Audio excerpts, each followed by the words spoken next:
सुखावथे।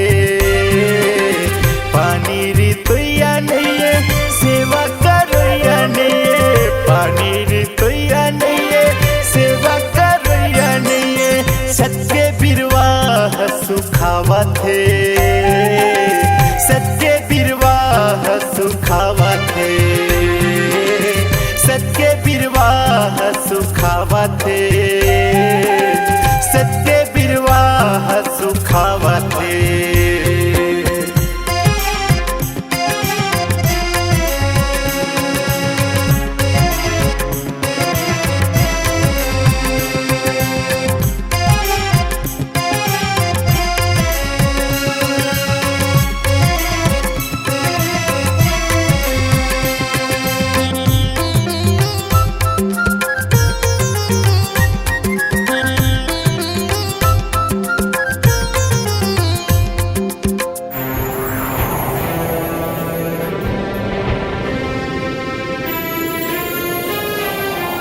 दुनियम दिखावा हवे का भारी, झूठ के माया और चुगली जारी, कोर्ट कचहरी हवे बिकाऊ, पैसा के लोभी हे अधिकारी।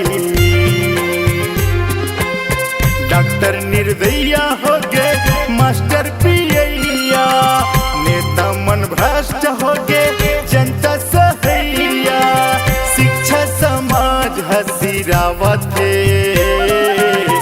पानी ऋतुया नहीं सेवा करोया नहीं, पानी ऋतुया नहीं सेवा करोया नहीं, सत्य बिरवाह सुखावथे, सत्य बिरवाह सुखावथे, सत्य बिरवाह सुखावथे, सत्य बिरवाह सुखावथे।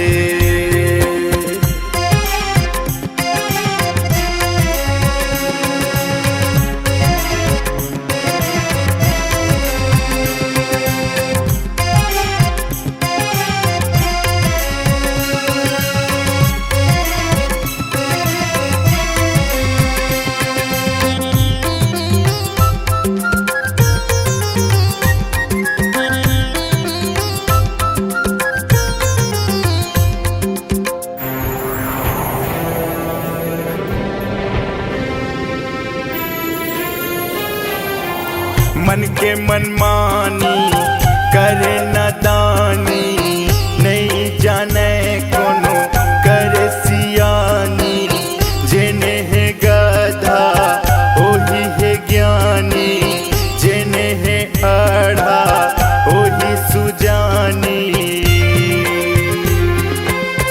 दुनिया में का बनाए दुनिया में आके, दुनिया लटा दे दुनिया में पाके, जाए के बेरा सुनता आवथे। पानी ऋतुया नहीं सेवा करोया नहीं, सत्य मनैया नहीं सत्य जपैया नहीं, सत्य सम्मान ह भूखावथे, सत्य सम्मान ह भूखावथे, सत्य बिरवाह सुखावथे, सत्य बिरवाह सुखावथे, सत्य बिरवाह सुखावथे, सत्य बिरवाह सुखावथे।